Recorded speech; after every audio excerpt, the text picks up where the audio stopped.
Welcome back to the show, everybody. Check out these headlines this morning. ETHgate just got bigger. Executive order on crypto. Santander Ripple partner begins loans backed by tokenized commodities. The new financial system is underway, ladies and gentlemen. Former World Bank employee spills the beans about the BRICS coalition. Ripple is the liquidity hub. You're going to see evidence of that today from Ripple, actually. And how about this one? Sources close to the SEC say the SEC is not confident they're going to get a win. It's that and so much more. Somebody roll that beautiful intro.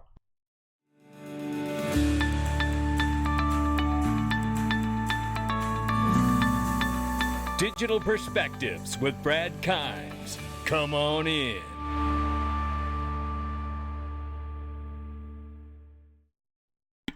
Welcome back to the show, everybody. You can follow me on Twitter at Dig Perspectives, right here at the top, Dig Perspectives. Shout out to Cryptographics for helping me out on that. $1.74 trillion market cap, ladies and gentlemen. Good morning. It's March 8th.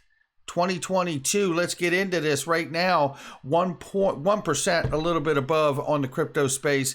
We see Bitcoin 38,000 and change, and it's struggling, as is Ethereum and the rest of the market right now. Most of the market is off by quite a bit, 12% or more. XRP off by 6+ on the 7-day. We are at 72 cents this morning. I don't mind telling you, if we get down in that 60-cent range and certainly the 50-cent range, I will be taking advantage of the dip, as they say. Not financial advice. Ranging right now from 71 cents on the bottom, 76 on the top. We'll keep an eye on it. And take a look at the news where we start here this morning. It is Ray Fuentes from Link2 here telling us they passed 100 million milestone inbound here. Link2 bucks bonus for investments made in Link2 on Link2 through midnight tonight. Ladies and gentlemen, that means Ripple, Uphold, Link2 itself, Carbon 3D, all kinds of products, private equity on that platform, link2.com. I'll put a link underneath the video. Take a look right here. This is CoinDesk, and you look, besides listening to what is said, I want you to pay attention to the faces of the people on CoinDesk that they can't believe they actually have to cover this. This is about the breaking news last week of the consensus majority shareholders now calling for a public audit because of the irregularities that have happened with consensus and Joe Lubin's decisions to sell companies and not disperse the funds properly. Well, the shareholders of Consensus AG have missed out on their fair share of that $3.3 billion. Recently, there's rumors that Consensus is raising, Consensus Software Incorporated is again raising at a $7 billion valuation. Now, if that transaction was illegal, then unfortunately all of those parties have invested in a company that does not own the intellectual property that it claims to. What we want to see, someone's been ripped off here. Either it's the people who have invested in Consensus Software Incorporated, or it's the original shareholders. There you have it right there. It's one or the other. And that's where we're at. And that doesn't even deal with the ETHgate on the side that we've been covering. ETHgate just got bigger because now it dips into the backside of the shareholders inside the company as well. Just horrible what's happening here, and I hope we get it cleared up by exposing it, just like ripping a beehive open. Let's just get it open. Rip that band-aid off. Look right here. We're going to move through this pretty quickly now because I want you to see we are moving towards a narrative, and it is really not even disputable at this point.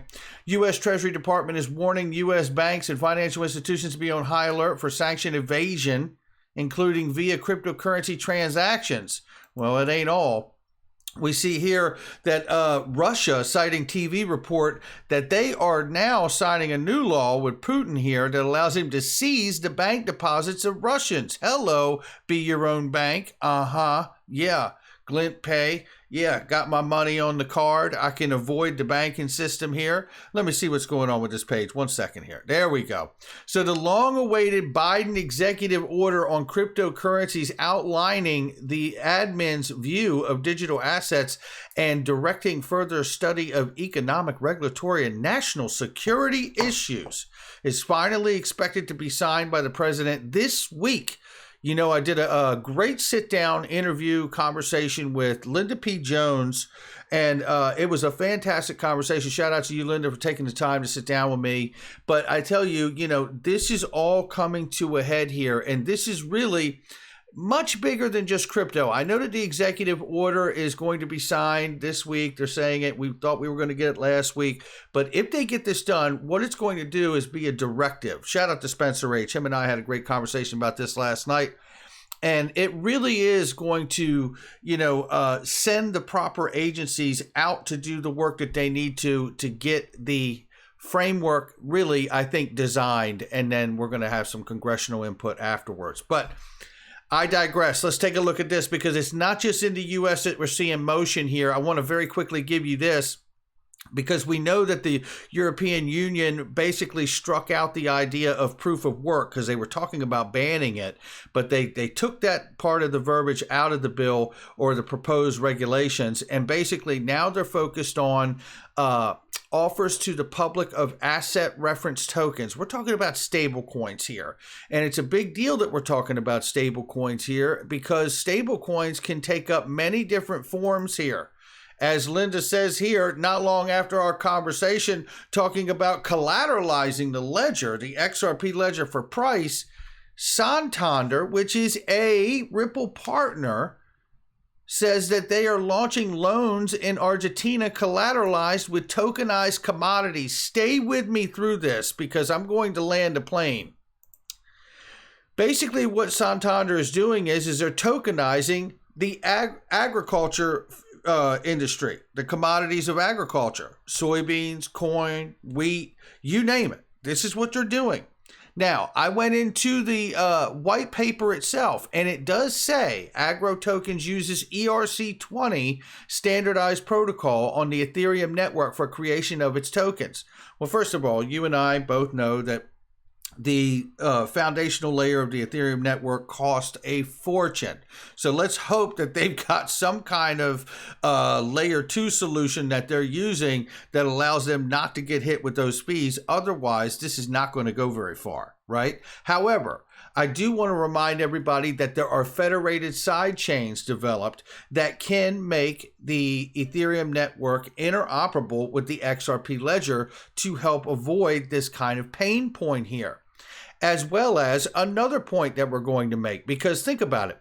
The Ethereum network is based on smart contracts. So in the, understanding of this, and if you didn't know that William Hinman was basically, manipulating and using corruption in his own private gain, which I personally believe, to give that free pass to Ethereum, you would think it is the best solution because it's built for smart contracts and dApps and, it's gotten a free pass from the SEC. So why wouldn't I build on it?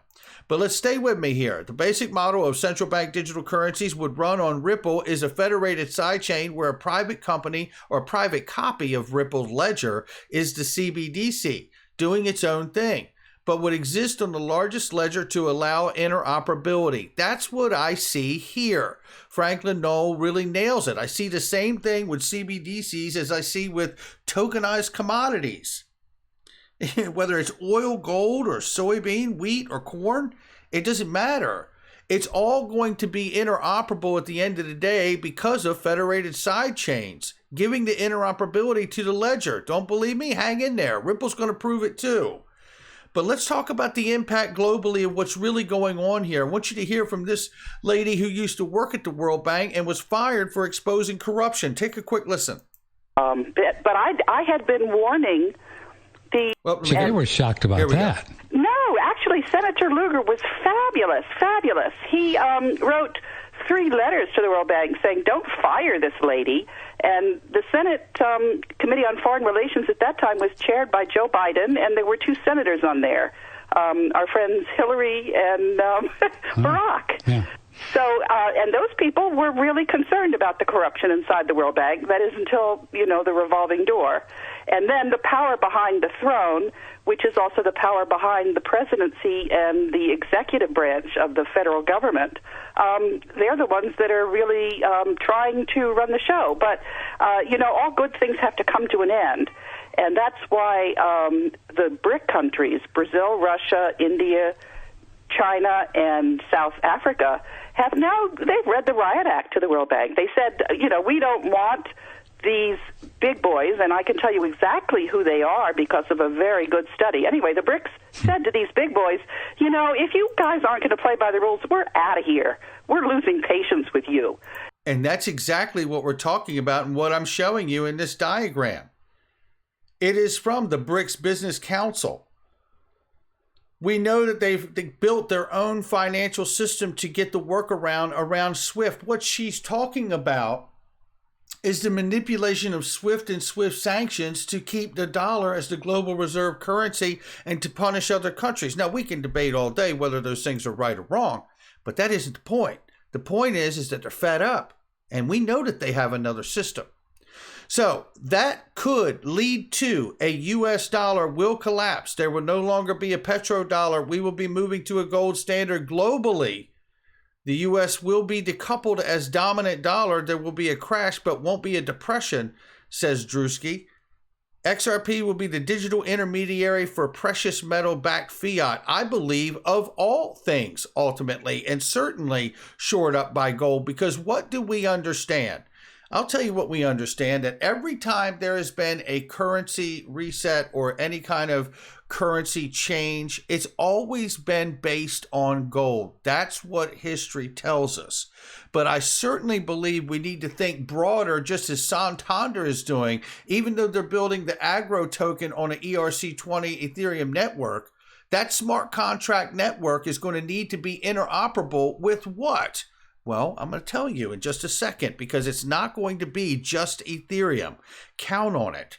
But listen to hear the impact of the sanctions of Russia, and listen to what history has told us the last time Russia was sanctioned as well. Take a listen.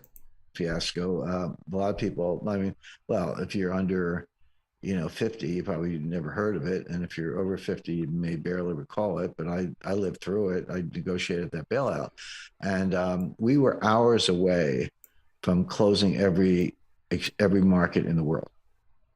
That didn't happen because we did the bailout, but it was a close run thing, as Wellington said. And we were hours away from shutting every market in the world. Now, everything as a hedge fund was over leveraged. Okay, fine. But it started with Russia. It started on August 17th, 1998, when Russia defaulted on their internal external debt and devalued the currency. And then that started a cascade because, Credit Suisse was a big underwriter of Russian bonds. We had some long-term capital, but we didn't lose money. We didn't lose that much money on Russian bonds. We lost money on everything else, on $1.4 trillion worth of derivatives when spreads widened because it was a full-scale global liquidity crisis. But it started with Russia. It did not start in Greenwich, Connecticut. It just ended up there. My point being, here we go again. Here we go again. And this is what he's saying, is that cascading effect that we've talked about here, is that these central banks are connected at the hip. That's why it's a global economy. And we're holding debt on the other side of the pond from Russia. So when the sanctions go into place, it's the debt holders, the bond holders, that are really taking the hit along with Russia as well. So it's systemic, right? That's the problem. Linda P. Jones from yesterday's interview. If you have not heard that, I really highly suggest you go listen to that video from yesterday. A 25-year Wall Street veteran, Linda P. Jones. She says here, I think SWIFT money moved to SIPS, which is, by the way, China's cross-border interbank payment system. And she says on February 22, 22, and the QFS, the quantum financial system, with new treasury notes will be made public. She says she believes March 21st of this year. We're moving to a new financial system and away from the traditional banking. I absolutely believe that is true, but I want to point out this, because this is Ripple. And they talk about giving their customers easier access to buying, selling, and holding crypto. Many businesses have seen increases in revenue and customers' engagement. Well, what I want to show you is this. It's the key considerations when choosing a crypto liquidity provider. Obviously 24/7, 365, right? That's always on. A liquidity partner serving enterprises must also provide exceptional breadth of liquidity. Multi-asset liquidity is vital, right? In order to achieve this, enterprise customers require a new way to source digital assets from broader crypto market easily, efficiently. Designed a turnkey solution for enterprise needs, it's Ripple Liquidity Hub. Remember how Ashish Burla told us it would sit on top of something like Coinbase? Well, let me tell you, I also believe it will sit on top of something like the New York Stock Exchange. I also believe it would sit on top of something like the Chicago Mercantile Exchange or the Hong Kong Exchange eventually, and so on and so on and so on. Why do I believe that?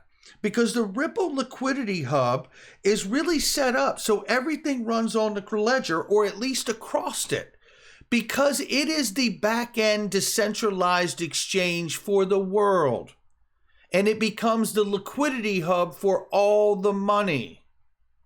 Being able to make markets from the Ethereum network ERC20 Aggro Tokens from Santander and the commodities market.